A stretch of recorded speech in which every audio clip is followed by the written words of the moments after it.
Sambung baru ni hadis 22 di bawah bab al-istibra' min al-baul. Dengan sanadnya Imam Abu Dawud meriwayatkan daripada Abdurrahman bin Hasanah, katanya saya dan Amr bin Al-As pergi kepada Nabi SAW. Fakharaja, dia pun keluar.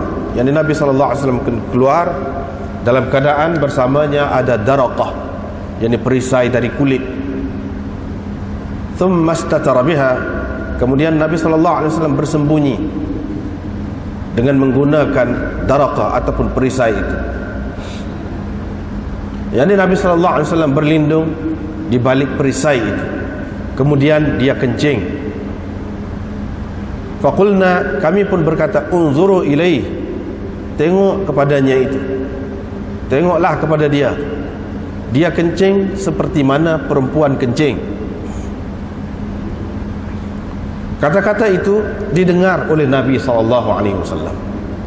Dia pun berkata, tak tahukah kamu apa yang telah dihadapi, dialami oleh seorang dari Bani Israel?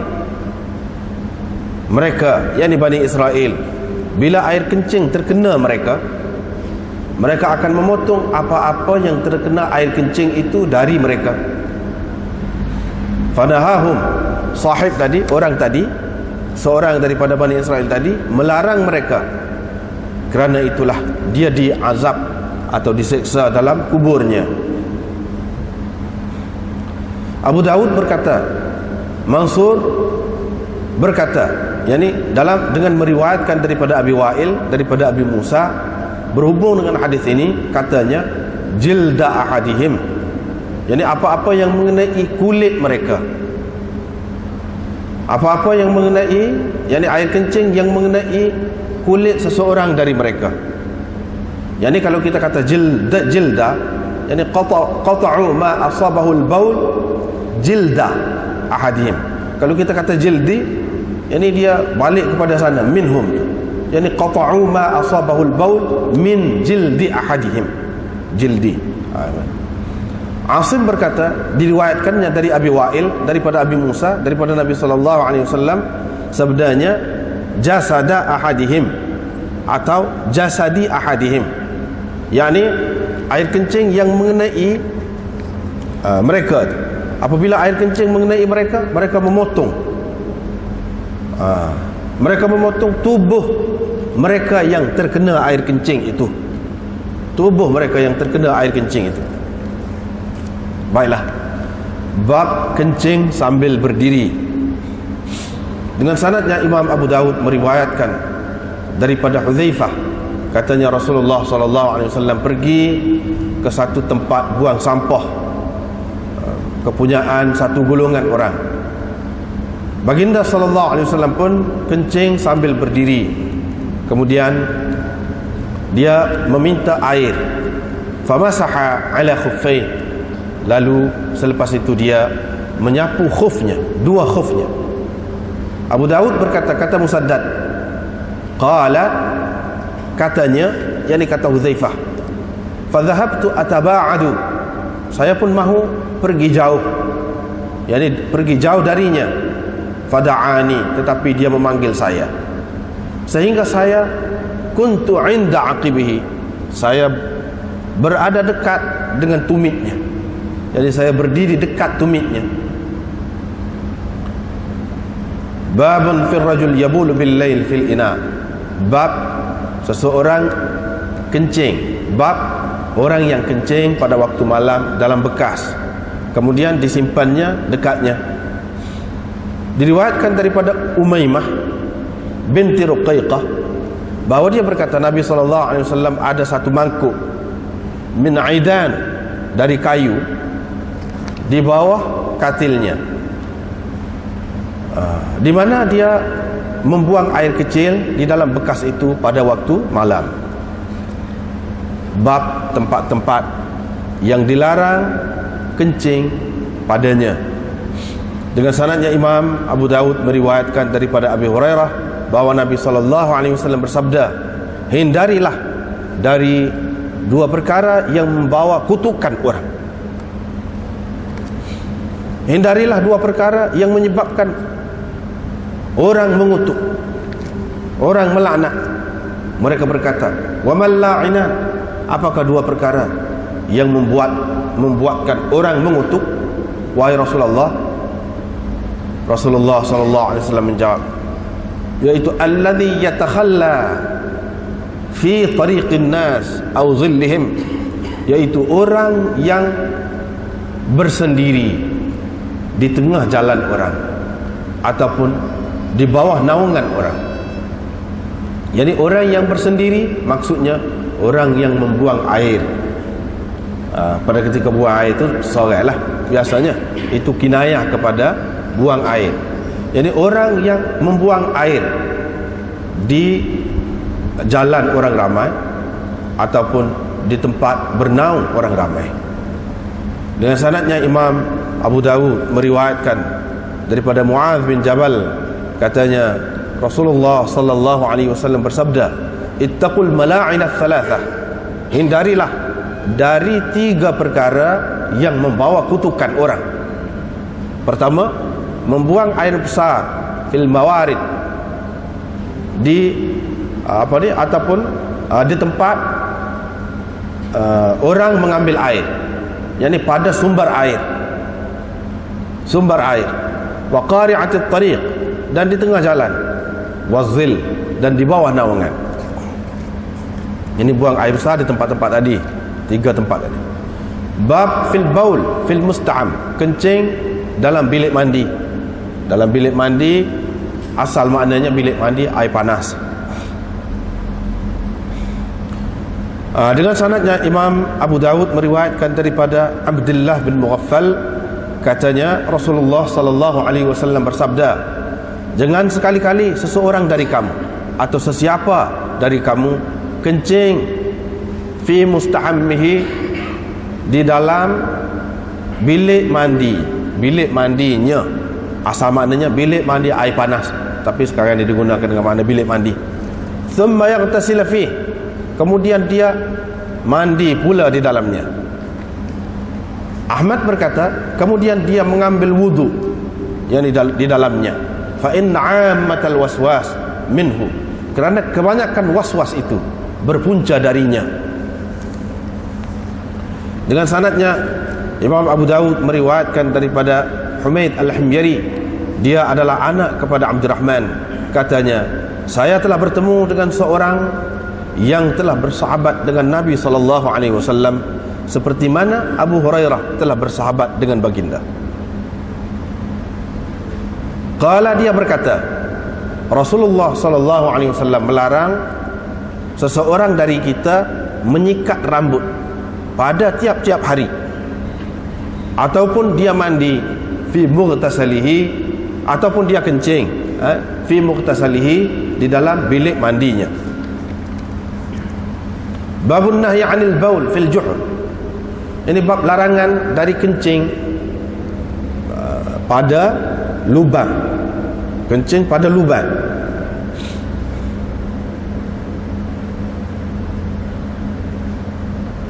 Atau larangan dari kencing di lubang. Dengan sanadnya Imam Abu Dawud meriwayatkan daripada Abdullah bin Sarjis, katanya Nabi SAW melarang dari dikencing, dibuang air pada lubang. Qala, kata perawi ini, mereka pun berkata kepada Qatadah, apakah yang menyebabkan dilarang kencing di lubang itu atau pada lubang itu? Kata Qatadah, kerana dikatakan ia adalah tempat-tempat tinggal jin. Itulah beberapa hadis dalam beberapa bab pada malam ini. Kita tengok semula tadi. Hadis nombor 22 yang mula-mula kita baca malam ni, baru ni pembaca dah. Baca semula ambil berkat. Riwayat daripada Abdurrahman, di atas sekali sanad dia tu, Abdurrahman bin Hasanah sahabat Nabi SAW. Dia kata, saya intalaqtu ana, saya sendiri dengan Amr bin Al-As pergi kepada Nabi SAW. Kedua-dua orang ni adalah sahabat Nabi. Amr bin Al-As pun sahabat Nabi juga. Abdurrahman bin Hasanah pun sahabat Nabi juga.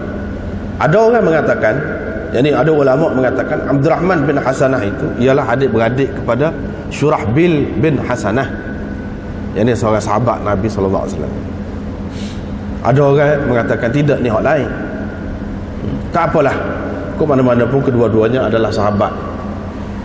Kalau kita terima mereka ini, dua orang ni sahabat, setelah kita terima dia ni sahabat,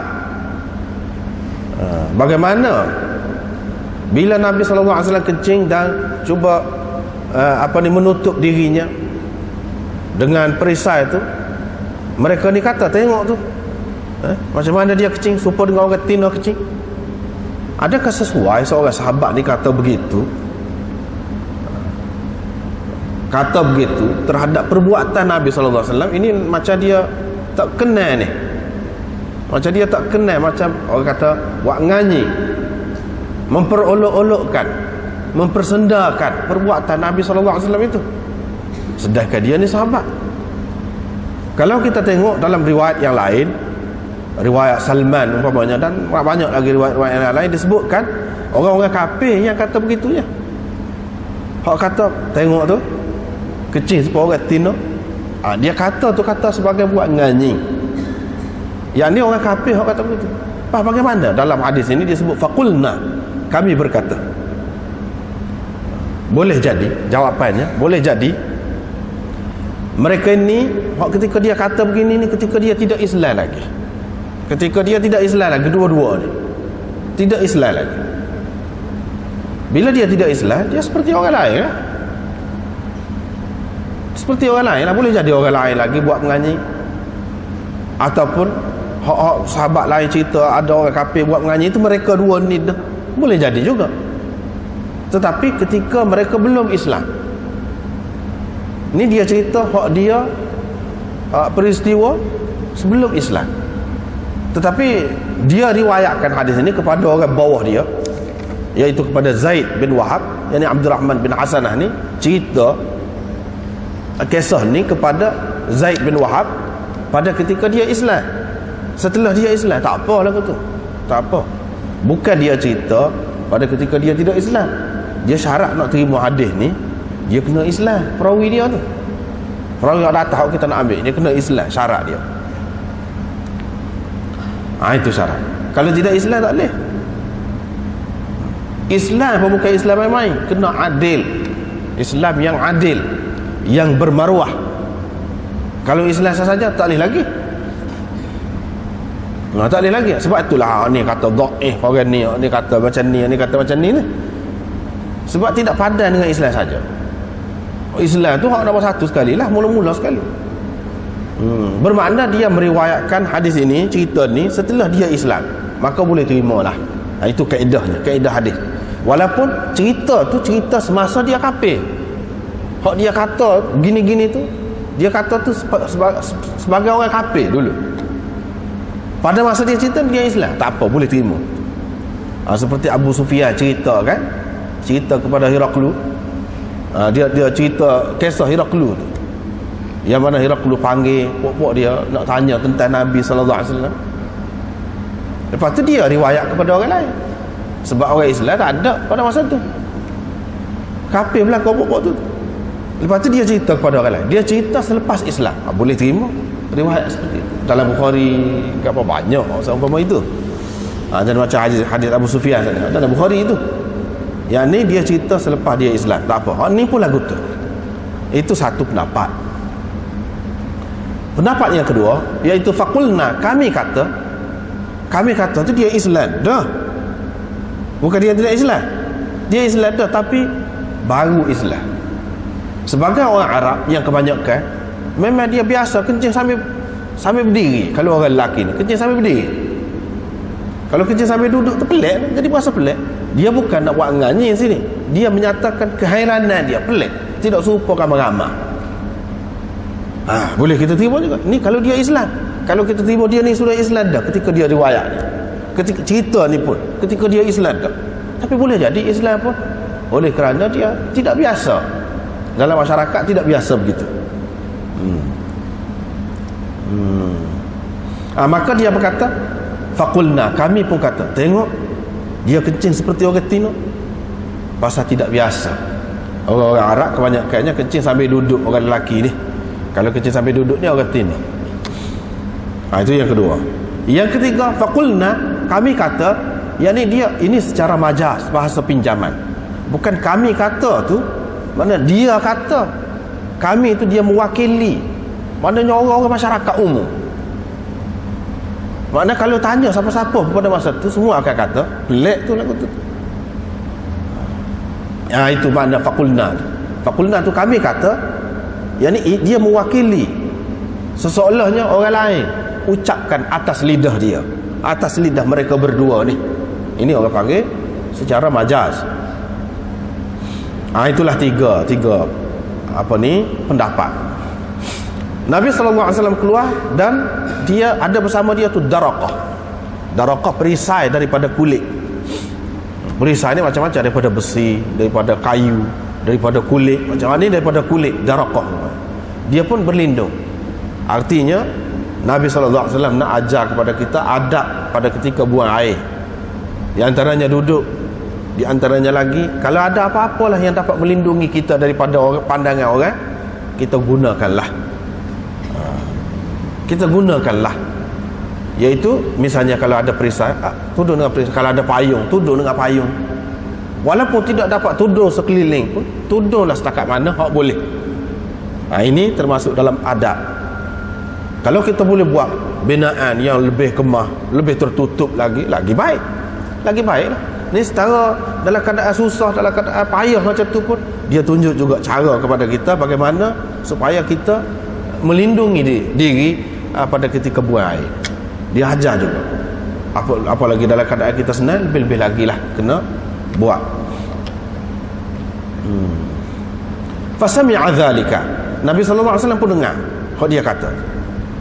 Lepas tu dia pun katalah, Nabi SAW pun kata, mu tak tahukah apa yang telah dihadapi, ditanggung, dialami, diterima oleh seorang daripada Bani Israel.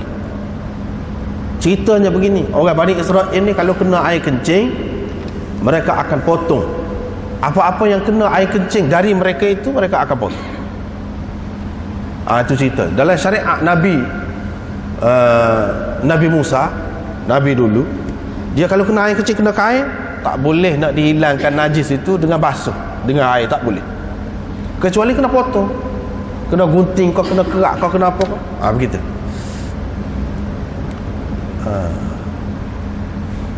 Dan itu adalah perintah daripada Allah Subhanahu Wa Taala. Syariat dia, syariat tu ada perintah daripada Allah. Tiba-tiba sahib tadi, salah seorang daripada di puak-puak Bani Israel ni, dia larang. Tak sahlah, tak seduk gunting. Apa ya gunting? Buat jangan kain. Misalnya kita kata, dia larang. Akibatnya apa? Fa'udhiba fi qabrihi, dia diseksa dalam kuburnya.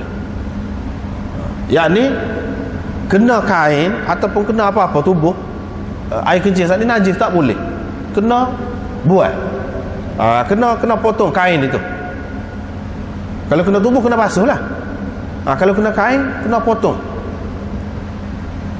Kalau sembahyang dengan cara lagu tu, beribadat dengan cara lagu tu, Allah SWT tak terima. Maknanya perkara besar. Tiba-tiba ada orang lain halal, tak sibuk buat, buat hak Tuhan suruh tu. Tuhan suruh potong kain, dia kata tak payah potong. Misalnya kita kata, dia kata kalau potong buat rugi kain dah lah payah, buat rugi kain. Apa akibat dia larang? Walaupun nampak benda tu kecil, tapi apa akibat? Akibatnya dia diseksa dalam kuburnya. Dia diseksa dalam kuburnya.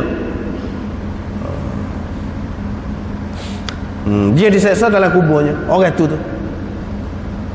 Pasal apa? Pasal dia tahan syariat, dia tahan dari dilaksanakan, dari dipakai oleh orang ramai syariat Allah. Dia langgar. Dia kena seksa. Sebab apa? Orang lain kalau turut dia kena seksa juga dalam kubur.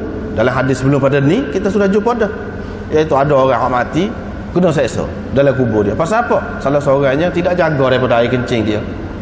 Nak rayaknya hak ni bukan syariat kita, syariat dulu pun kena seksa dah orang dalam kubur dia kerana tidak jaga air kencing ni. Apabila kalau orang pakai buah hak dia ni saat ni, orang pun tak cara air kencing, tak cara air kencing, orang lain kena seksa dalam kubur. Seksa dalam kubur sebab dia lebih-lebih lagi lah kena seksa dalam kubur. Ini makna hadis. Baru ni kita baca fa'adzaba fi qabrihi. Alam ta'lamu ma laqiya sahiba Bani Israel. Baru ni kita baca dua cara. Hak ni agak jauh sikit, tapi ada ulama yang berpendapat begini, yakni fa'adzaba fi qabrihi. Jadi kalau kita terjemah saat ni, yang pertama saat ni itu senang, mudah, memang begitulah zahirnya. Tapi kalau kita kata, tidakkah kamu tahu apa yang mengalami, apa yang dialami oleh sahib Bani Israel? Sahib ini yang dimaksudkan dengan sahib ni Nabi Bani Israel. Ada yang mengatakan Nabi Musa, ada yang mengatakan Nabi lain. Kalau kita kata fa'udziba fi qabrihi, fa'udziba ni, ini kita tengok nahwu sikitlah. Kalau kita kata fa'udziba ni dhammir dalam dia tu, jadi naib fa'il tu, kita balik kepada sahibu, dan sahibu tu atau sahibah tu kita pakai dengan makna Nabi Musa kau, Nabi Gapa kau, tak kira lah. Tak kena tu. Makna Nabi kena seksa. Nabi kena seksa. Tak kena. Dengan sebab itu ada ulama yang baca fa'adzaba fi qabrihi fanahahum, yakni Nabi itu melarang mereka, yakni daripada tak jaga air kencing yang kena pakaian. Yang ni kena pakaian, dia tidak potong. Nabi larang dia, jangan buat lagu tu, jangan tak potong lagu tu, kena potong, kena gunting. Nabi larang mereka. Bila larang, mereka tak pakai. Kena banyak takdir. Takdir dari segi nahwu dia dalam syarah. Misalnya dalam syarah Badrul Majhud ni dia ada takdir, dia royak lagu mana. Maka Allah menyeksa dalam kuburnya, yakni setiap orang yang tidak ikut Nabi itulah. Tapi agak jauh, agak jauh. Hak mudahnya hak cara tadi, terjemahan yang pertama tadi. Itu hak mudah, tak payah takdir, tak payah tambah apa dia andaian di celah-celah tu. Ni hak yang menyebut begini ialah Aini, salah seorang syarih kepada Bukhari, pensyarah kepada kitab Bukhari itu. Dalam syarah Bukhari dia Umdatul Qari, dia kata yang dimaksudkan dengan sahib Bani Israel ialah Musa alaihissalam. Maka kalau kita kata bagaimana fa'udziba ni, dia kata di sini azaf, ada azaf takdirnya. Fadahahum an isabatil baul wa lam yantahu fa'adzaba Allah taala. Fa'adzaba Allah taala, yakni fa'adzabahumullah taala. Itu takdirnya, agak panjang, jauh sedikit. Walaupun kalau orang pandai boleh juga lagu tu, tapi agak jauh. Tak usah lagu tu. Hak senangnya cara tadi. Sebab apa? Kita rasa jauh ni. Fa'adzaba fi qabrihi. Kena ta'wil pula qabrihi.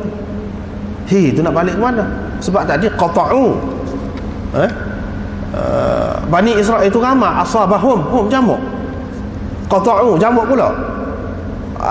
Ma asabahul baul minhum jamak pula. Apa qabrihi?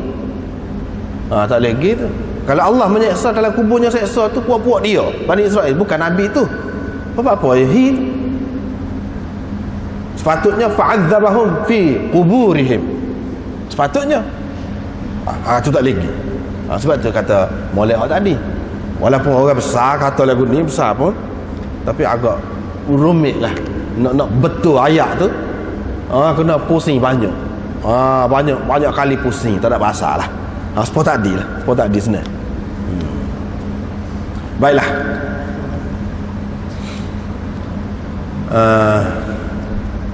Abu Daud berkata, qala Mansur an Abi Wa'il.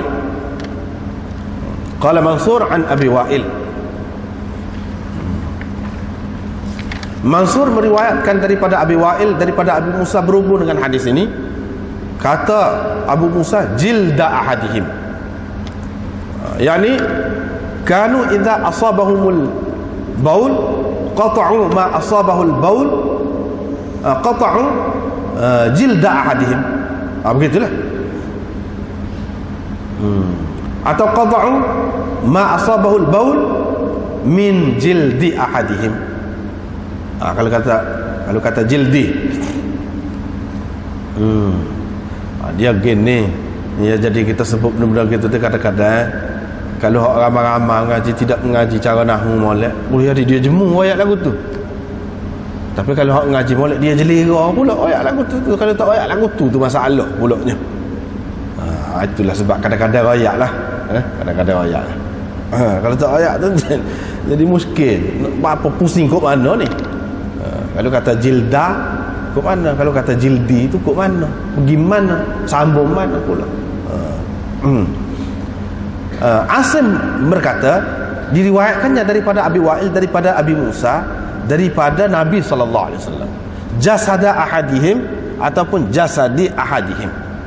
Seperti tadi jugalah, jasadi tu. Apa dia kat Abu Daud nak ayat ni? Sebab itulah dalam Abu Daud ni kena ingat, kalau kata qala Abu Daud, situ tu tepat kena bagi perhatian. Situ seni dia duduk situ, berbeza daripada kita-kita lain.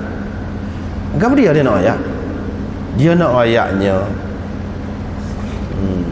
tadi dalam riwayat tadi kita baca saat ni, buat Bani Israel kalau kena air kencing, qata'u ma asabahul baulu minhum. Tak ada sebut jildi ke jasadi ke, tak ada. Minhum, dari mereka. Dari mereka tu apa dia? Tak sebut. Apa yang mengenai, yakni air kencing yang mengenainya dari mereka. Dari mereka tu apa dia? Minhum, adakah tubuh mereka, adakah kain mereka, adakah tempat sembahyang mereka, kan? Tak sebut. Riwayat tadi itu sah. Yang kedua, dia nak ayat riwayat Mansur daripada Abi Wa'il. Riwayat ni daripada Abi Musa. Dalam ni ada sebut, yakni kalau kena air kencing jilda ahadihim, kalau air kencing kena kulit mereka. Yani kita kata idza asabahumul baul jilda ahadihim, situ boleh juga.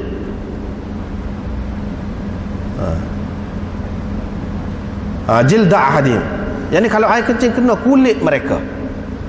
Di dalam riwayat Mansur daripada Abi Wa'il, daripada Abi Musa, dia ada sebut jilda ahadihim, yani kulit mereka. Kena perhati molek tu. Seperkara. Perkara yang kedua, Imam Abu Daud nak cerita bahawa hadis ini mauquf. Hak riwayat Mansur daripada Abi Wa'il, daripada Abi Musa ni mauquf, bukan marfu'. Riwayat ni mauquf ni makna hadis ni terhenti setakat Abu Musa Al-Asy'ari sahaja. Abu Musa Al-Asy'ari terhenti setakat tu.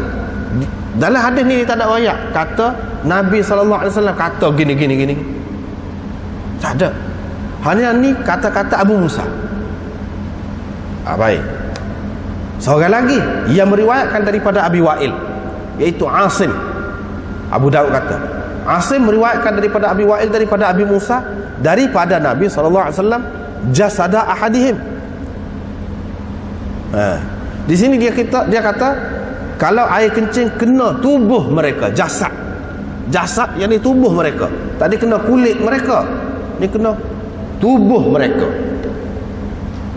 Ni riwayat Asim, tubuh mereka. Beza tu. Hak mula-mula kita baca ni tak ada sebut apa-apa, kulit kau, kain kau, apa tak ada sebut. Kena saja. Kalau air kencing kena mereka, kena apa? Kena kulit kau, kena kain kau, kena tubuh, tak ayat. Dalam riwayat Mansur, kulit mereka.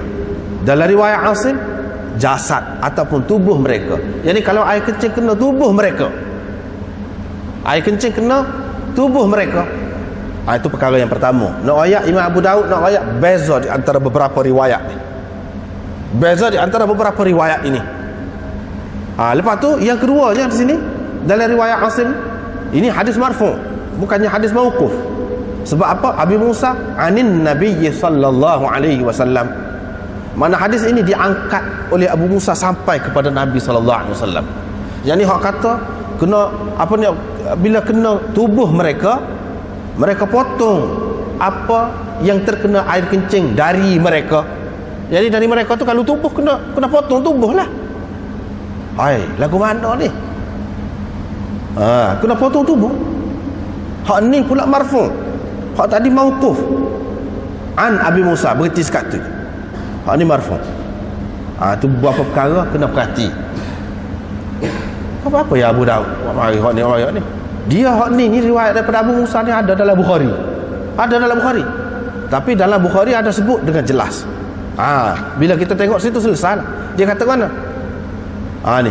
Kanu idza asabahumul baul thauba ahadihim. Thauba, yakni kain ataupun pakaian. Yani bila air kencing terkena pakaian mereka ataupun kain mereka. Tu dalam riwayat Bukhari. Dalam riwayat Abu Daud ini, hak tadi dia tak nak mari, tak ada gapo. Hak ni bukan riwayat Abu Musa al-Asy'ari. Patut apa yang Imam Abu Daud tiba-tiba mari Abu Musa ni dua kali buat mari ni buat apa? Dia nak ayat cerita ni hak beratnya Abu Musa al-Asy'ari. Sebab Abu Musa al-Asy'ari ni dalam Bukhari, dia sebut dalam Bukhari dia sebut dia kalau kencing, dia kencing dalam botol sama. Dia tak kencing luar-luar, dia kencing dalam botol. Apa? Orang tanya dia kata toleh. Pasal ni hadis ni lah nak mari. Bani Israel dulu kena seksa dalam kubur kerana tak jaga air kecil. Maka sahabat apa ni tak sukalah dengan dia. Apa yang menyusah sampai begitu mau tu, nanti menyusahkan orang lain pula. Tidaklah sampai macam tu. Nabi SAW pun kencing sambil berdiri di tempat, di kawasan orang tu. Maknanya kalau lah ada lah, setelah kita jaga dah, katakanlah terkena juga, itu dimaafkan. Tidaklah perlu sampai kena kencing dalam botol lagu tu. Walau bagaimanapun itu tak apalah, itulah latar belakangnya. Nak ayatnya Abu Musa al-Asy'ari ni adalah sahabat yang paling kerah dalam masalah air kecing ni. Kemudian kita kena tengok di sini beberapa perkara. Kena tengok sini. Hadis Abu Wa'il daripada Musa ni, Abu Wa'il ni. Mansur kata jildah. Asim kata apa ni, ambil daripada Abi Wa'il kata jasada atau jasadi. Lagu mana ni? Ni bendanya. Benda ni benda payah. Baru kita kalau kita belajar hadis tahulah. Hak yang betulnya ialah riwayat Bukhari. Bila air kecil kena kain mereka. Hak tu kain. Hak yang keduanya jildah hadis betul juga. Tapi bukan kulit tubuh ni. Kulit pakaian. Sebab orang zaman dulu dia pakai pakaian dia tu daripada kulit. Bila air kencing kena kulit mereka tu, yakni kulit berupa pakaian mereka itu. Tapi kita duduk ingat bila kulit ni kulit tubuh. Itu mengelirukan. Mari orang kemudian pula dia kata kulit tubuh kita lah kulit ni. Dia pun tukar. Jildah tu jasadah. Jadi bila air kecil kena tubuh mereka, dia tukar. Ini orang panggil tasarruf perawi. Pengubah suaian yang dilakukan tokok tambah yang dilakukan oleh perawi. Dan inilah juga orang panggil riwayat bil makna. Riwayat dengan makna tetapi tak betul. Imam Abu Daud nak riwayat ni, tapi secara halus. Mana dia kena orang ngaji baru faham. Kalau tidak tak faham. Dia riwayat macam riwayat gitu saja. Apa maksud dia riwayat ni? Dia nak cerita di sini telah berlaku riwayat dengan makna. Riwayat bil makna adalah ke mana? Orang faham jildah itu dengan makna kulit tubuh kita. Bila kulit tubuh kita lah. Dia ambil makna. Padahal kulit tadi bukan kulit tubuh kita, kulit pakaian. Bila sebut sauba pakaian ni, orang ingat pakaian ni daripada kapah, kau daripada nylon, kau daripada gapo kau. Orang ingat gitu.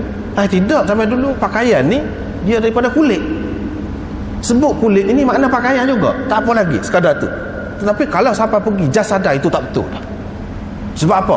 Allah SWT dalam syariat mana-mana pun tidaklah taklifkan hamba dia sampai ke peringkat menyeksa diri. Tak ada. Tak ada lagu tu. sampai ke peringkat menyiksa diri hamba dia tak ada. Kemudian benda ni, air kencing ni benda yang kerap berlaku ni. Air kencing ni sepanjang hayat seorang, kalau nak kira berapa kali, banyak benar. Pasti kali kalau ngecik pun kena guting pohon ni, berat benar lah kalau kena guting betih. Berat benar lah tu, seksa benar lah. Dengan sebab itu tak kena.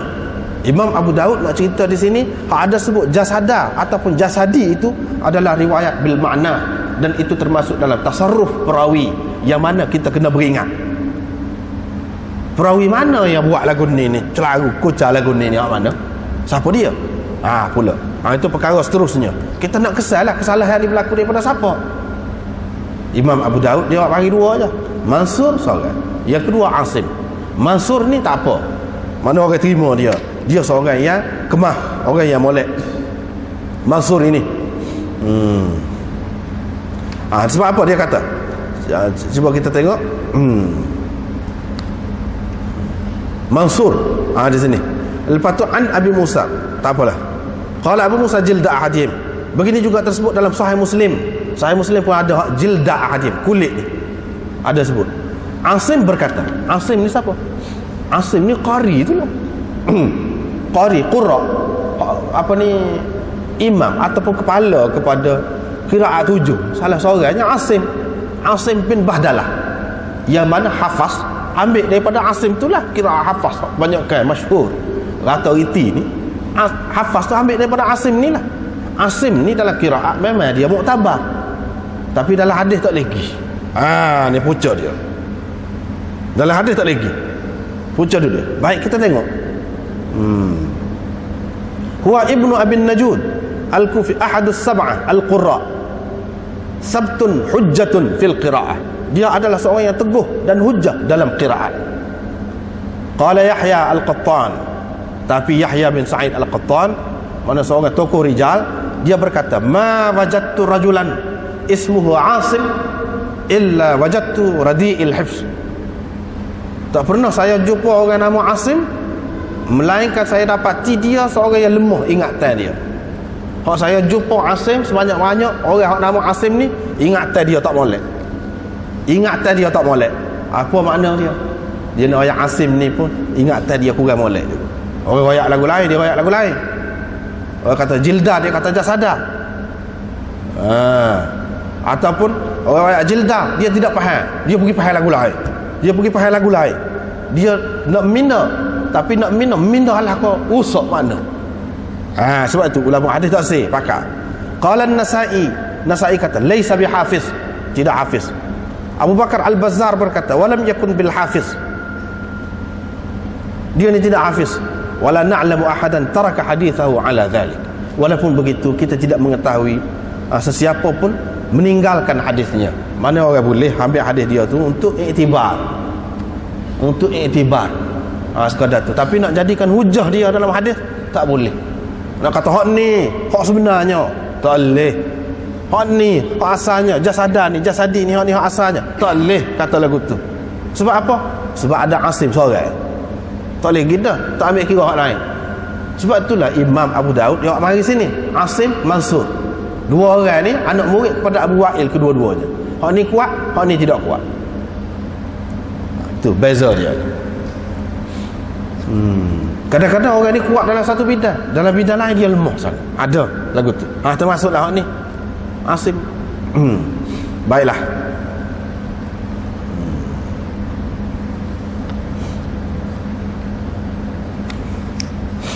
Babul bauli qa'iman. Ini bab kencing sambil berdiri. Ini bab kencing sambil berdiri. Kencing sambil berdiri ini khilaf ulama tentangnya.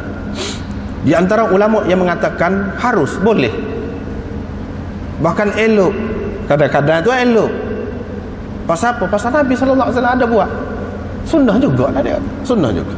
Bukan sekadar harus saja, molek dia kata. Di antara yang berpendapat begini ialah Sa'id bin Musayyab, Urwah, Ahmad dan lain-lain lagi. Ramai lagi. Ahmad dan lain-lain lagi. Imam Ahmad lah, Ahmad tu Imam Ahmad lah. Kemudian Imam Abu Daud ni kita kena ingat, ramai ulama mengatakan dia ni bermazhab Ahmad, Hanbali. Kalau kita tidak anggap dia ni sebagai Hambali pun, dia ni banyak pendapat dia serupa dengan Imam Ahmad. Termasuk di antara hak serupa dengan Imam Ahmad hak ni, sebab dia buat mari bab kencing sambil berdiri, kencing sambil duduk tak ada buat mari. Tak ada. Dia ada nak cerita kali, dia nak ayat dia hak lebih kuatnya kencing sambil berdiri tu. Hak kencing sambil duduk, bagi dia tidak kuat mana nak banding dengan hak ni kencing sambil berdiri. Cuma disebut tadi Nabi SAW buang air besar, apa ni, hak tadi tu, tengok dia kencing seperti orang perempuan kencing, yang ni dia kencing sambil duduk. Daripada situlah ulama faham Nabi SAW kencing sambil duduk, daripada tu. Tapi hak ni, hadis ni kata dia jelas sangat. Lepas tu dalam Bukhari pun, Bukhari buat mari hak ni, hak kencing sambil berdiri ni, hak terangnya hak kencing sambil berdiri. Walaupun ulama-ulama lain kata ni dia nak ayat hak kencing sambil berdiri ni tidak semestinya bila dia buat bab bermakna hak tu hak lebih baik. Boleh jadi dia nak cerita kencing sambil berdiri ni satu perkara yang mungkin orang anggap aib, tetapi bila ada dilakukan oleh Nabi SAW, tidaklah benda ni sampai ke peringkat haram. Paling tinggi dia makruh. Nak cerita sekadar tu, bukan nak ayat Nabi SAW tak pernah kencing sambil duduk. Bahkan kencing sambil duduk itulah hak kebiasaannya, bahkan kerana itulah Sayyidatina Aisyah kata, sesiapa yang cerita kepada kamu Nabi SAW kencing sambil berdiri, fala tusaddiqu, jangan kamu benarkan. Tak betul tu. Sebab apa? Dia tahu kencing sambil duduk semua. Ini menunjukkan bahawa Nabi SAW tu kebanyakannya kencing sambil duduk.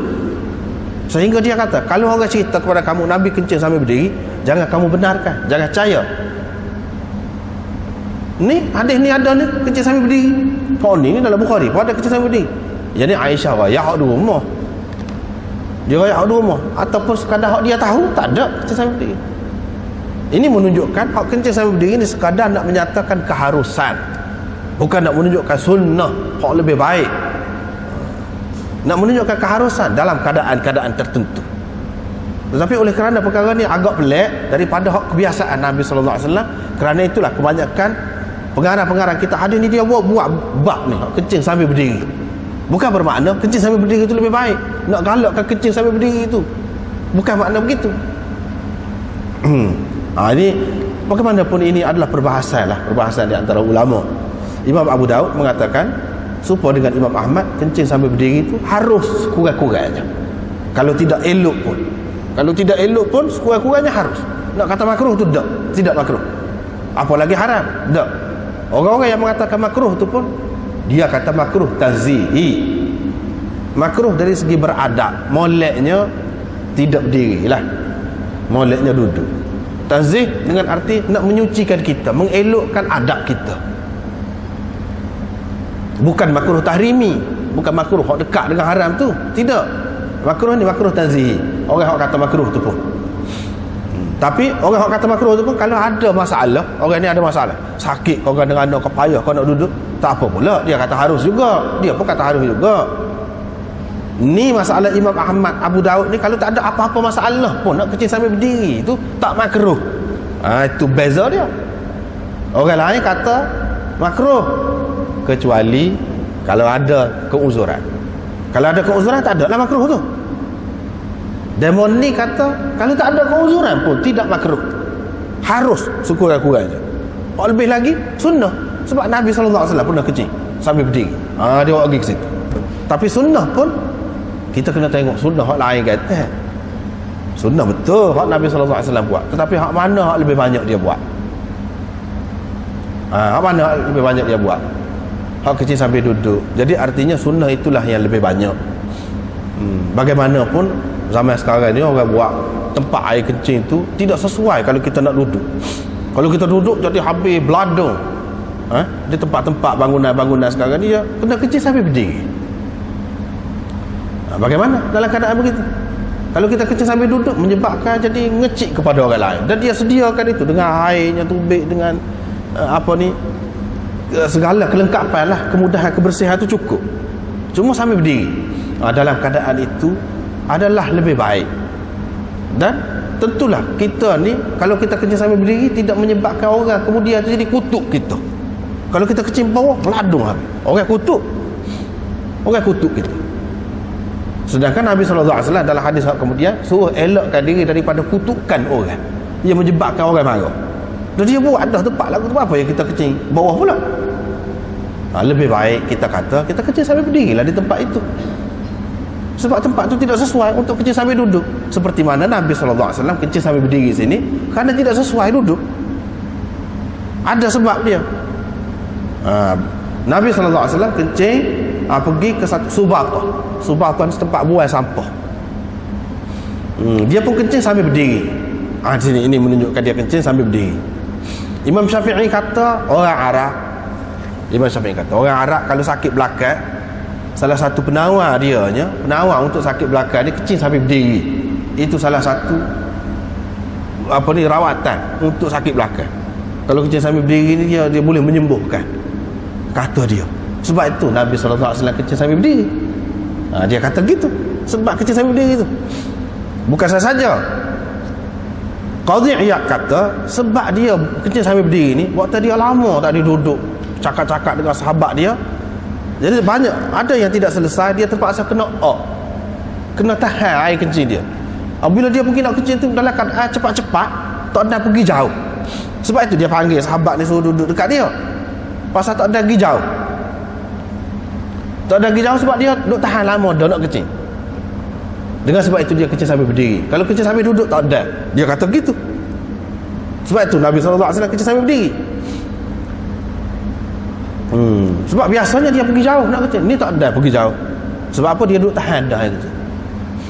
Ada pula yang lain dia kata sebabnya Nabi SAW buat lagu ni yang dia kencing sambil berdiri ni, nak menyatakan harus saja, tak ada apa-apa, tak ada sakit apa-apa. Dia nak ayatnya harus, boleh. Kalau tak ada apa-apa sebab pun harus, kadang-kadang harus. Ada pula yang mengatakan sebab apa dia kencing sambil berdiri, dia tak ada pergi jauh. Bila dia tak ada pergi jauh, kalau dia kencing sambil duduk boleh jadi bunyi kalau ketuk. Kalau ketuk boleh jadi bunyi. Kencing sambil berdiri lebih terpelihara daripada terkeluar kentut itu. Ada juga yang berpendapat gitu. Kok mana-mana pun Nabi SAW dia cuba jagalah daripada keadaan-keadaan yang tidak menyenangkan orang, terutama apabila dekat, tidak jauh sangat. Tetapi Hakim dan lain-lain mengemukakan hadis daripada Abi Hurairah bahawa Nabi SAW kencing sambil berdiri ini sebab dia ni sakit ni di bawah pelipatan lutut dia sakit situ. Dia kata dia buat marah tu, padahal hadis itu tidak sahih, hadis itu dhaif. Daraqutni dan Baihaqi dan lain-lain mengatakan dhaif. Abu Awana dan Ibnu Syahin pula mengatakan kencing sambil berdiri ni memang boleh, tapi sudah mansuh dah, kata dia. Lah ni tak boleh dah, makruh. Dulu memang harus, lepas tu tak boleh. Tidak harus dah, hanya makruh. Daripada harus pergi kepada makruh, bukan haram juga, tidak haram, makruh. Ini ni kata. Ada pula yang mengatakan tidak, hak kencing sambil duduk tu mesti tu, hak mansuhnya. Hak ni hak nasikh. Hak ni yang memansuhkan. Artinya dulu suruh sangat kencing sambil duduk, sesoalnya kalau kencing sambil berdiri ni makruh. Dengan perbuatan Nabi SAW kencing sambil berdiri ni menghapuskan hak makruh tu jadi harus. Hak sebalik tadi. Macam-macam lah pendapat ni.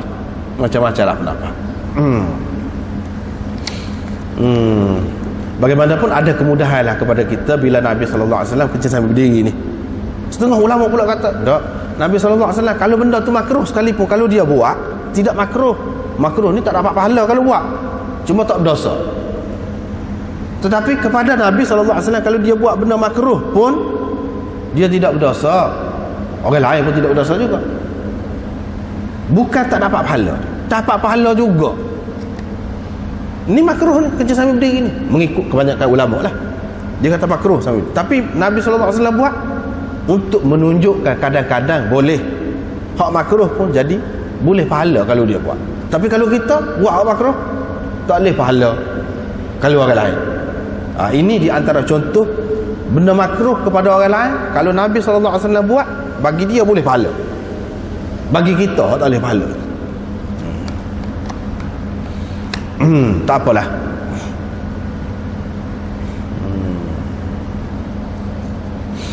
Kemudian Nabi SAW pun minta air. Dia pun sapu khuf dia. Ini cerita, rekah cerita lah. Minta air, ambil air semaya tu. Lepas tu akhir sekali nak basuh kaki, dia tidak basuh kaki, yang ni sapu khuf dia saja. Ini menunjukkan boleh sapu khuf lah. Ini bab khuf akan datang. Sekarang ni kita nak cerita ni. Qala Abu Dawud berkata, qala Musaddad, kata Musaddad, qala, katanya,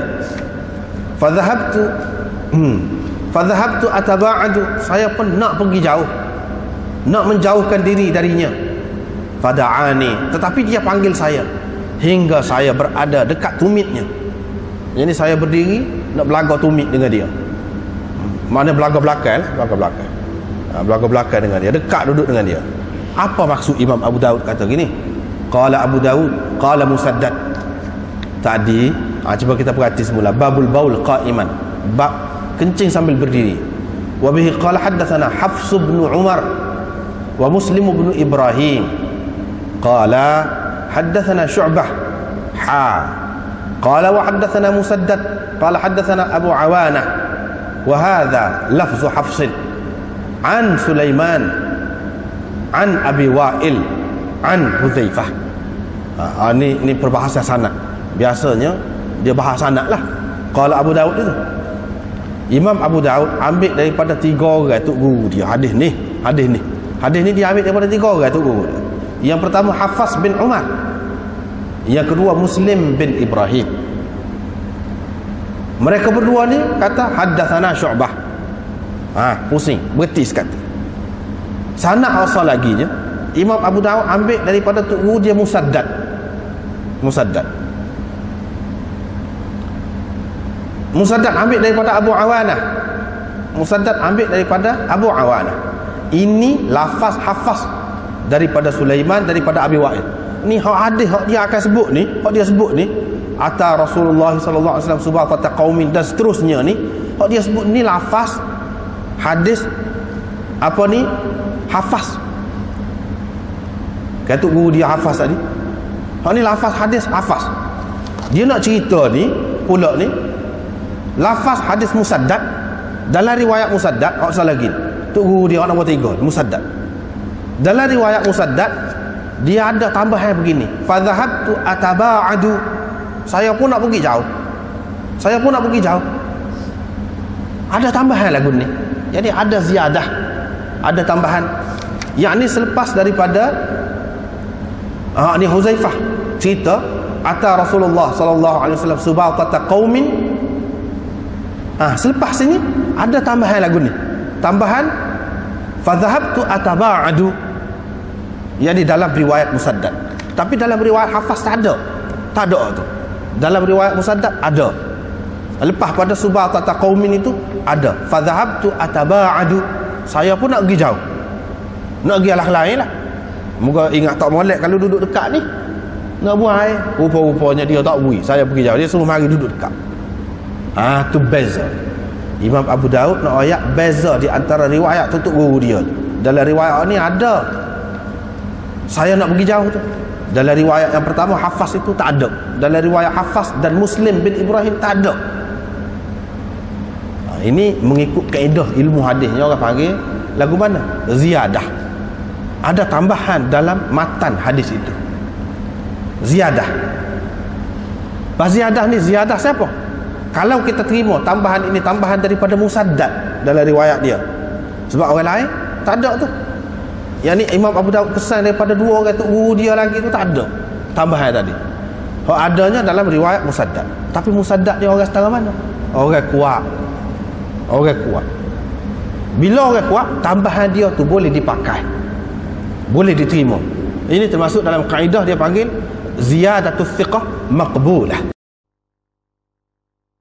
Bila orang kuat, tambahan dia tu boleh dipakai, boleh diterima. Ini termasuk dalam kaedah dia panggil ziyadatus thiqah maqbulah. Ziyadatus thiqah maqbulah. Tambahan orang yang kuat, orang yang thiqah boleh diterima. Yang ni hak ni fadhhabtu ataba'adu ni, perkataan tu boleh kita terima. Sebagai termasuk dalam riwayat yang sahih juga. Sahih juga. Sebab apa?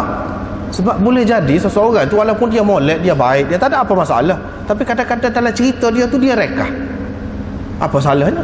Dia merekah, dia kira tu, ataupun dia terlupa, boleh jadi. Hak dua orang lagi, Tok Guru Abu Daud, dua orang lagi, dia nak merekah ke, dia tidak sebut ni fadhhabtu ataba'adu. Boleh jadi dia terlupa ke, boleh jadi. Kawan ni sebut, dia sebut, ya dia berani sebut tu, dia orang molek, dia orang baik, dia berani sebut, menunjukkan dia yakin ada lah. Ini cara memahami hadis ni, dia beza tu. Sebab itulah Imam Abu Daud sebut, nak ayatnya cermaknya ulama-ulama hadis ni cermak. Tok Guru ni tak ada royak ni, lagu ni sekat ni lafaz kawan ni. Lepas tu ada tambahan di sini, celah ni, tambahan ni hak orang ni, hak dua orang tu tak ada, dia royak. Ini orang panggil amanah ilmiah, amanah ilmu. Dalam menyampaikan ilmu kena tepat, jangan tak tepat, tak boleh kena tepat. Terutama hadis ni tak boleh benar. Orang macam tadi lah, yang kata tubuh jadi guting, berat benar lah, kena kerak kulitnya, kulit tubuh ni. Sebab tu tak boleh, kena beringat.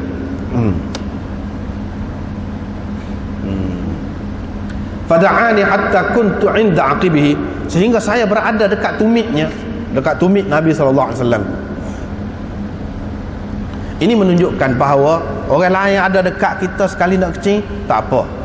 Bahkan kalau dia menjadi pelindung kita kepada orang lain daripada pandangan orang, tak apa. Orang yang jadi pelindung kepada kita, tak ada pelindung lain, tak ada payung, tak ada gapo. Orang sekurang-kurangnya biar dia duduk di belakang, tak apa. Kalau tak saya duduk pun sekarang ni, di bangunan-bangunan sekarang ni, dia ada banyak tempat-tempat kencing. Orang tu kencing hadiah, orang tu kencing hadiah, cara dia tak apa lagu tu. Ini menunjukkan tak apa. Dalil daripada hadisnya tak apa. Kadang-kadang kita berasa kita tu lebah lah, kita kata kita reju sikit, warak sikit, tak saya kencing lagu situ. Kita nak masuk kencing dalam jamban, pas jenuh tunggu lah bukan jamban. Nak buang air besar tu so lah, pas lama pula tu buang air besar pula, kita tak boleh nak kencing ni. Pasal apa? Sini ada 2, 3 pak ni ada tempat kencing, tak saya kencing kita, pasal nak tunggu hak dalam tu. Tak perlu buat lagu tu. Kalau Nabi SAW, sahabat dia ada dekat, dia boleh kencing, tak apa. Kita apa lagi lah. Ini tidak bercanggah dengan sifat warak, dengan lebay kita, tak ada kena-mengena hak ni, tak ada kena-mengena. Tak apa, kita boleh buat lagu tu, jangan dibuat sama lah. Jaga-jaga itu tak apa, jaga-jaga. Kalau kita tepat lagu tu tak apa. Jangan kita ni susah. Kadang-kadang orang ni beragama, belajar agama, ikut agama, kau jadi susah hidup dia, tak ada pasal tu. Agama sebenarnya jadi kau mudah sepatutnya. Kau ngaji kau mudah, luah, senang kita, lega. Sepatutnya kita puasa gitu. Jangan kau mengaji, kau jadi tak masuk akal. Kau jadi tak masuk akal, jadi orang berasa kau pelik. Jangan berasa begitu, jangan buat lagi. Ni pengajaran ni memang jelas. Daripada hadis-hadis ni jelas. Nabi SAW menunjukkan kecil sambil berdiri dah perkara. Orang pula ada dekat dia. Bagi kita, kalau Nabi SAW boleh buat lagu tu, bapanya kita tak boleh buat. Iyalah, tapi kalau kita pakai kain plekat susah juga. Nak kecil sambil berdiri tu nak buat ke mana? Kalau saya lock jadi nampak pula. Pohon ke apa? Itu susah. Itu kelebihan orang pakai seluar pula situ tu. Sebab pakai seluar, kalau pakai seluar dia boleh buka, kita kata butang seluar tu ataupun zip seluar tu dia boleh buka. Senang, sikit saja, tak nampak orang. Tapi kalau kain, susah nak akak. Kalau nak buka ke atas susah juga. Ini kelebihan orang pakai seluar, di antara kelebihan. Sebab itulah kalau kita tengok dalam sejarah ni, dalam sejarah Islam lah, sahabat-sahabat ni zaman Sayyidina Umar lebih ramainya pakai seluar. Di zaman Nabi SAW sendiri ramai pakai kain. Sebab apa? Tradisi orang Arab pakai kain. Itu dalam sejarah. Tradisi orang Arab pakai kain. Setelah mereka ni bergaul dengan orang luar, orang kita panggil tamadun luar, masuklah seluar. Di antaranya seluar. Sebab itulah seluar bahasa Melayu pun seluar. Bahasa Arab sirwal. Dia mari daripada Parsi, syirwal. Sirwal, seluar. Dekat-dekat tu.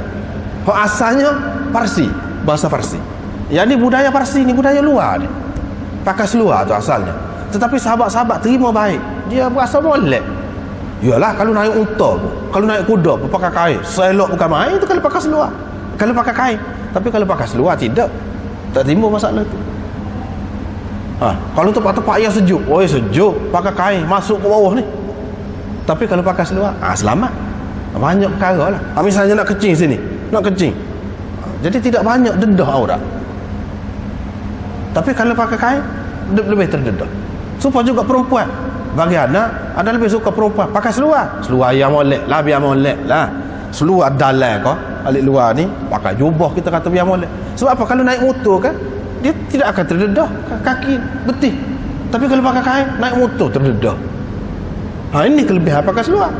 Sebab itulah di zaman sahabat-sahabat, terutama di zaman Sayyidina Umar, lebih ramai sahabat pakai seluar. Sampai Sayyidina Umar larang. Sayyidina Umar kata apa? Pakai supaya orang ajam.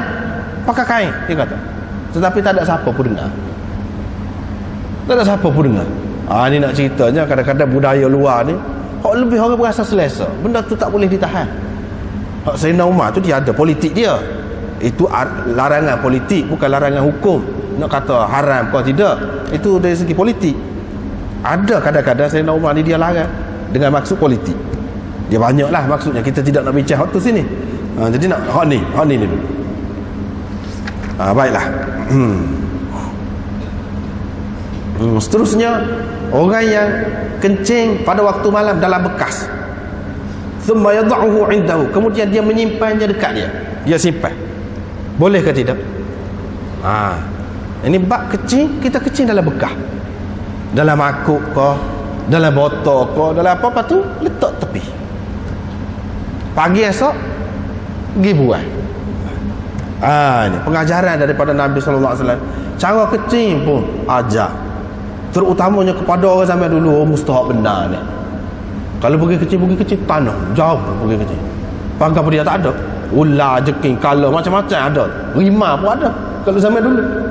Kalau duduk dalam hutan tu, maka susah kalau nak kecing ni, kena pergi jauh daripada rumah. Dia rakyat tu sesuai dengan keadaan.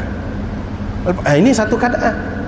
Yang kedua, keadaan orang sakit, susah nak bangun pergi mari. Hak duk bawa apa ni, jabe ke, hak duk bawa ni botol air, nak pergi ke jamban, susah. Jadi dengan adanya ni hadis ni, seseorang ni, Nabi sallallahu alaihi wasallam tak sakit, tak ada rakyat sakit ke apa, tak ada rakyat sakit, untuk kesenangan, kemudahan kepada umat dia. Jika kita rasa perlu buat lagu tu, kita malas nak bangun, sakit orang misalnya tua-tua, buat lagu sana ni apa je, tidak salah. Nabi sallallahu alaihi wasallam sendiri pernah buat. Apa orang sakit sekarang ni, dia ada bekas air kecing, kecing dalam tu senang. Tidaklah kata mesti kena bangun, kena gapo. Allah SWT buat kita ni ada mahram, ada isteri, suami gapo. Ini menunjukkan orang-orang ni orang-orang yang rapat, mana sampai satu peringkat. Kalau dia tengok nampak kemaluan kita, Tuhan tak kira gapo tu. Tuhan tak kira gapo. Itulah sebab dalam hukum ni ada suami isteri. Maknanya mana kita malu dah dengan adik-adik kita pun sampai satu peringkat dengan adik-adik kita. Tapi dengan isteri, dengan suami tidak. Hak nak duduk rapat dengan kita kalau sakit, kalau siapa, bukan adik-adik kita. Dia duduk dengan lelaki dia, bini nak duduk.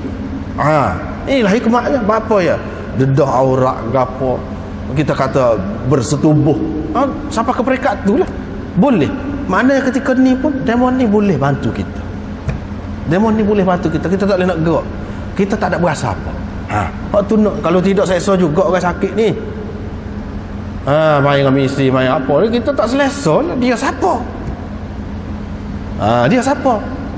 Tapi kalau isteri sendiri kan senang. Supaya juga kalau isteri, suami dia sendiri, yang mana halal kepada dia, melihat kemaluannya sekalipun halal, kan senang. selesai masalah kita tu. Selesai masalah kita. Adik-adik kita pemalu dah kita. Dulu iyalah masa kita kecil tak kisah, tapi bila besar rasa malu. Dengan adanya adik-adik yang seumpama ini memudahkan. Ini orang perempuan yang meriwayatkan ini, Rukaimah binti Umaymah binti Ruqaiqah. Ini balik mak belaka. Ayah dia sebut ni. Dianya binti Abdullah. Tapi sebut nama mak sebab apa? Mak pun sahabiah, sahabat perempuan Nabi sallallahu alaihi wasallam. Dia ni pun sahabat juga, sahabat perempuan Nabi sallallahu alaihi wasallam. Dia kata Nabi sallallahu alaihi wasallam ada satu mangkuk min aidan atau min idan. Mangkuk dari kayu. Mangkuk dari kayu ataupun dari pokok kurma, pokok tamar. Kayu pokok kurma. Aidan. Ada setengah ulama baca idan. Ya, tak perlu bahas lah, tak perlu semua bahas. Bahas jadi panjang dari segi bahasa-bahasa ke apa tu. Ini mangkuk kayu lah, mangkuk kayu. Dia ada mangkuk kayu, duduk bawah katil dia. Itu perkara yang kedua. Nabi SAW ni pakai katil juga. Dia ni dikatakan zahid. Nabi SAW ni zahid, bukan sekadar warak saja. Warak ni seseorang tu jaga diri dia daripada perkara haram. Hak dia buat tu benda halal, walaupun benda hak sedap-sedap pun halal. Warak dah tu orang panggil tu, lagu tu. Tidak warak daripada pakaian saja, tak. Warak-warak ni iaitu orang yang jaga daripada perkara haram. Perkara halal dia buat. Setara mana? Warak dah. Maka daging ayam anak hari pun warak. Halal. Kalau halal bagi dia. Kalau halal memang. Kalau haram tu tak kira lah waktu tu. Hak halal makan nikmat setara mana, sedap setara mana, tidur sedap setara mana pun warung orang panggil. Tidak orang kita ni dia kata pakai teropah baru warung. Waktu zahid waktu tu zahid lain, dia tinggi lagi. Zahid ni hak halal, kalau hak lazat-lazat hak sedap-sedap dia tak buat. Dia tak say.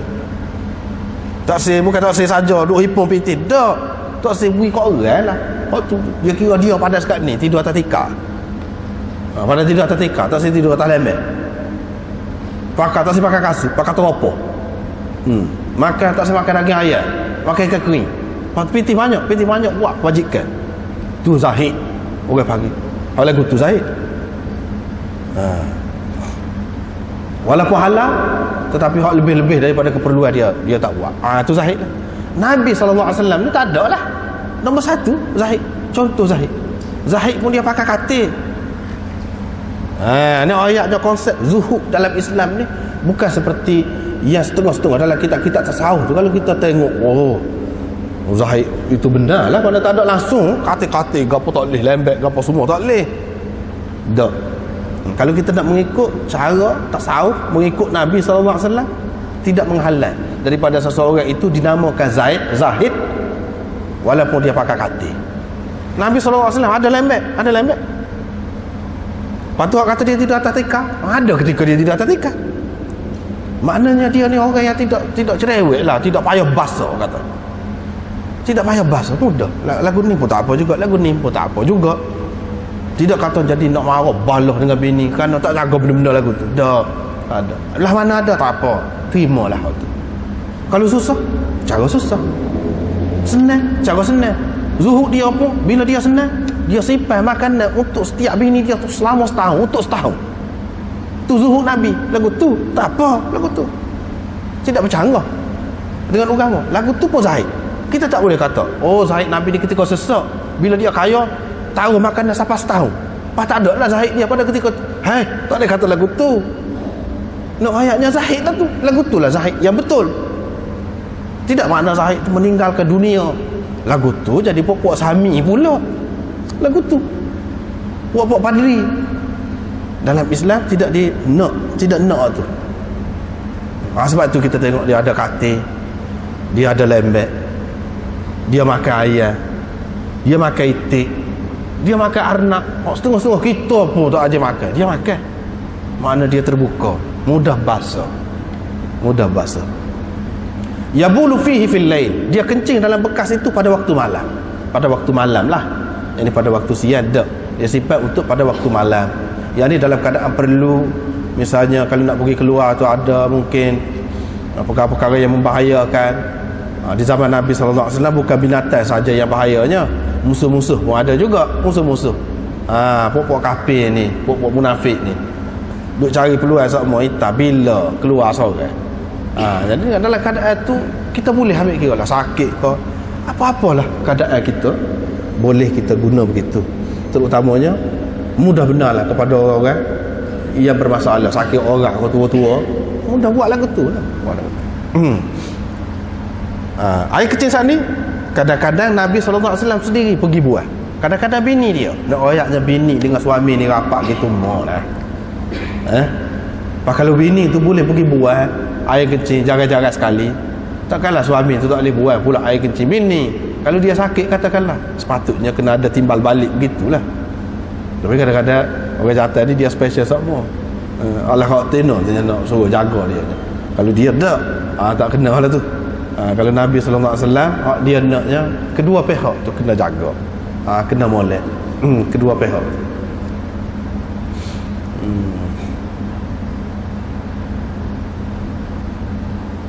Ada juga dalam sepanjang-panjang Nabi SAW duduk buat gitu tu, ada seorang perempuan namanya Barakah, ni sahabiah, yang minum air kecing tu. Cerita ni tak ada dalam hadis ni, ada dalam kitab, yang minum. Nabi SAW esok kata cari, mana air kecing? Tak ada. Ni air kecing dia ni. Mana? Dia pun tanya, mana air kecing ni? Tak ada ni. Air kecing dalam makuk ni. Kata perempuan itu, saya minum. Dalam riwayat yang lain, selepas perempuan itu kata saya minum, Nabi SAW kata, sihat ya Umma Yusuf, sihat wahai ibu Yusuf. Perempuan itu ada anak namanya Yusuf. Wahai ibu Yusuf, sihat. Katanya perempuan itu tak sakit sampai ke akhir hayatnya, sampai ke mati tak sakit. Tapi hadis itu tidak sahih, tak boleh nak buat dalil, tidak sahih. Walaupun ada dalam kitab, jangan dipakai hak tu. Setengah-setengah orang ni dia kenal, dia kenal kalau orang buat gitu ke dia. Setengah-setengah tu tutup guru lah, tutup guru, kepala-kepala agama ni kadang-kadang dia suka orang buat lagu tu. Orang minum air kaki dia, basuh kaki dia, dia suka. Orang jadi hamba abdi dia. Tak boleh, tak salah buat lagu tu. Bahaya kepada orang lain dan bahaya kepada diri sendiri. Bahaya kepada diri sendiri. Tak sah. Ni cerita Nabi kalau betul hak ni, ini khusus untuk dia ni. Kemudian satu perkara yang kita kena ingat khusus untuk dia. Yang kedua, siapa dia Umma Yusuf ni, Barakah ni? Cuba kat mari riwayat dia dalam kitab-kitab tak ada. Mana orang biasa sangat dia ni.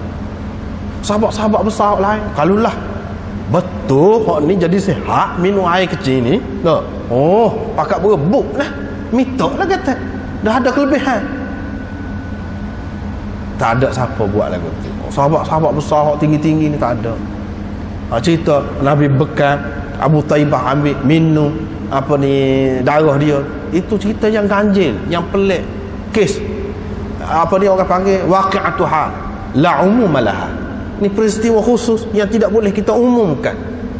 Dia ada keadaan orang ni, keadaan dia terlalu kasih sangat. Orang lain pun kasih juga, tapi dia waras. Orang ni kasih ni, siapa tak waras? Tak waras ni lah ke mana? Misalnya orang terlalu kasih kan, ada ibu lah kasih, anak jatuh dalam telaga katakanlah, atau jatuh dalam sungai. Bila dia jatuh, dia tak khabar dah diri dia terjun lalu dalam sungai. Itu tidak waras orang panggil. Walaupun kasih betul, pasal apa dia tak kerti berenang, lemah pakai dia, mati pakai dia, tak seh lagu tu, tak seh. Hak waras ni lagu mana? Kalau perempuan saat ni anak dia jatuh, dia tidak terjun, dia panggil orang.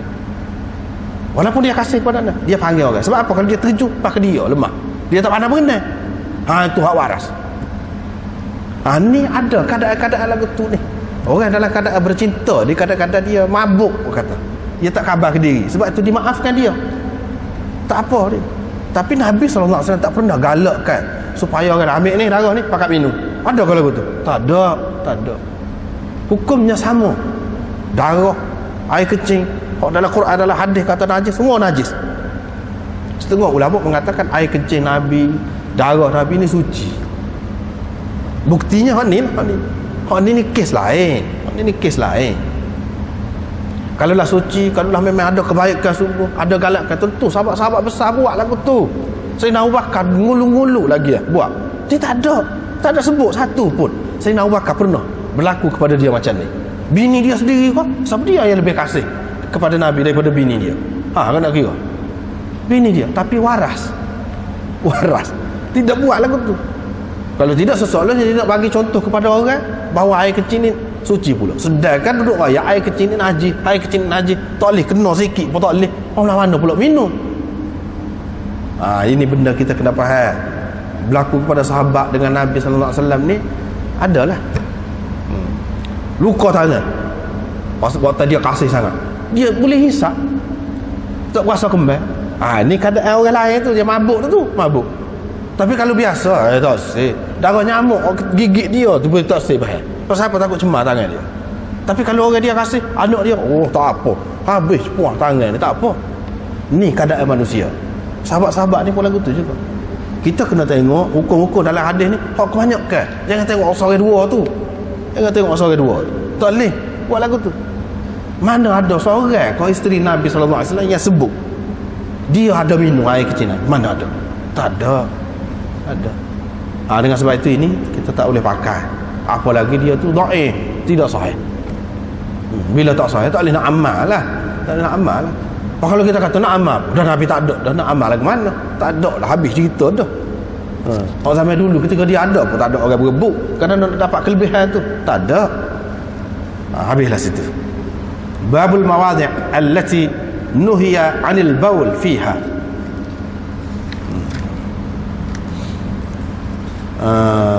Ini dua tempat. Hadis yang pertama disebut dua tempat yang membawa kepada kutukan orang, yang menyebabkan orang laknat kita. Nabi SAW suruh elakkan diri. Apa dia? Iaitu buang air di tengah jalan orang, dan buang air di bawah naungan tempat orang berteduh. Nabi SAW tak sibui buang air situ. Sebab apa? Mengganggu orang. Begitu juga kalau kita buang air tempat-tempat lain lah, yang menyebabkan orang ni jadi marah, jadi bobel lah kita kata. Tak boleh. Supaya juga tidak nanti buang air tengah jalan, buang air di tempat, di bilik air, tapi tak basuh molek. Orang kemudian mari dia sumpah kita. Tak boleh juga. Tak mesti tengah jalan. Maksudnya jangan membuatkan orang ni kutuk kita. Kutuk ni apa mana? Laknat ni walaupun dia tidak doa dalam masjid, ya Allah jauhkanlah orang ni daripada rahmatmu, walaupun dia tidak kata lagu tu, hakikatnya tubik daripada hati dia tu. Bila kata laknat ni maknanya doa supaya rahmat Allah jauh daripada orang tu. Mana tak berkat dalam hidup kita. Sebab itu tak sih, jangan kita buat benda-benda lagu tu. Bukan makna tengah jalan saja. Ni tengah jalan ni hak biasa. Kalau tempat buang air pun kalau tidak jaga, cuci tak cuci molek, pun menyebabkan orang jadi marah juga. Bukan kata dalam bilik air tak apa, kita tak pam air pun tak apa. Dah supaya tu lah je, supaya ini menunjukkan nak suruh kita jaga kebersihan, dan biar bertempat. Nak buang air itu biar bertempat. Dan bila kita buat sesuatu yang kotor, yang cemar, janganlah pula kita tinggalkan dalam keadaan yang membuatkan orang lain marah kepada kita, walaupun di tempat khusus untuknya pun. Dalam hadis ini disebutkan dua perkara. Dalam hadis yang lagi disebut tiga perkara, iaitu berak, al-baras, berak. Dekat dah tu. Baras, berak. Baras ni maknanya keluar ke tanah lapang, terdedah. Sebab orang zaman dulu dia nak buang air, dia pergi ke tanah lapang. Dia tak ada tandas apa di sekitar rumah dia ataupun dalam rumah dia, tu tak ada. Baras maknanya keluar ke tanah lapang. Maksud dia buang air lah di sini. Asal maknanya keluar ke tanah lapang, tapi di sini maknanya buang air besar, berak, baras. Dekat dah tu. Fil mawarid, di tempat sumber air. Fil mawarid, di tempat sumber air, di tempat mata air, kalau kita buang berak situ, tak boleh. Atau fil mawarid, di tempat-tempat ambil air, tidak mesti sumber. Sungai tempat orang mandi, tempat orang basuh, tempat orang ambil air, kita berak sungai. Mawarid juga tu. Tak boleh juga. Fil mawarid, mana tempat orang datang, tempat orang berkunjung. Misalnya di wakaf tepi jalan tu, kita berak situ. Sedangkan orang pergi nak tunggu bah gapo situ. Tak boleh juga. Termasuk berlaku dalam hadis ni. Tak boleh berlaku. Buang air besar di tempat-tempat ni. Buang air kecil pun tak boleh juga. Tak boleh juga. Lepas tu Imam Abu Daud dia kata tempat-tempat yang dilarang kencing dalam hadis ni yang kedua ni, elakkan diri kamu daripada 3 perkara yang membawa kutukan orang. Yang pertama, buang air besar. Tak ada cerita air kecil. Biasalah kalau buang air besar tu dengan sendirinya tubik air kecil, tak payah sebut dah tu. Kita kata mana Imam Abu Daud ni buat bab air kencing, sedangkan dalam hadis ni tak ada air kencing. Hak sebutnya berak. Air kencing pun tak boleh jugalah. Setiap yang mengganggu orang. Wa qari'atut tariq, dan buang air besar, begitu juga air kecil di tengah jalan. Mana tempat orang lalu lalang. Tak boleh lah begitu. Tak boleh. Wazil, dan tempat berteduh. Kalau negeri panas orang nak berteduh. Kalau di negeri sejuk orang nak ke panas. Tempat panas tu tak boleh juga. Tak boleh juga tempat panas tu. Sebab apa? Orang nak berteduh situ. Orang nak berjemur situ. Begitu juga lah tadi yang kita kata dalam tandah-tandah yang dikhususkan pun tak boleh juga kita buat sesuatu yang menyebabkan orang kutuk ataupun laknat kita. Babun fil bauli fil musta'am. Nampaknya kena sekatulah dulu untuk malam ni. Wallahu a'lam.